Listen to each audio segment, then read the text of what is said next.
আমাদের বোন আফিয়া সিদ্দিকাকে কয়েক হাজার বার ধর্ষণ করে তাকে প্রস্তাব দিয়েছে। তার বোনের ঘটনা আমি বাড়িয়ে কোনো কথা বলতেছি না। তাকে বলা হয়েছে যে তোমাকে ছেড়ে দিব, যাও কুরআনের সামনে পা দিয়ে যাও। আফিয়া বলছেন যে না, আমি এটা করতে পারবো না। তো আফিয়া, তার বোন বলতেছিল যে আফিয়া তার স্বপ্নের মধ্যে রাসূলুল্লাহ সাল্লাল্লাহু আলাইহি ওয়াসাল্লাম আসছেন, এসে জিজ্ঞাসা করতেছেন, আল্লাহ রাসূলকে জিজ্ঞাসা করছেন আফিয়া, ইয়া রাসূলুল্লাহ, আমার এই ইমতিহান, এই পরীক্ষা কবে শেষ হবে?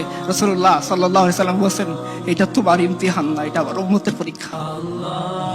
सितारों से आगे जहान और भी है, अभी इश्क के इम्तिहान और भी है, शाहीन है तो परवेज से काम तेरा, तेरे सामने आसमां और भी है।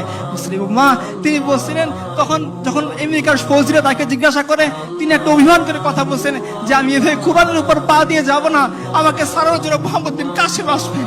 প্রত্যেকদিন আমেরিকার সৈন্য তাকে জিজ্ঞাসা করে মোহাম্মদ বিন কাসেম আসবে। As I look to nature's beauty, dazzled am I, knowing everything comes on you, the Lord Most High. الله الذي يهدينا جميعا، الله الذي نعتز به جميعا. Allahu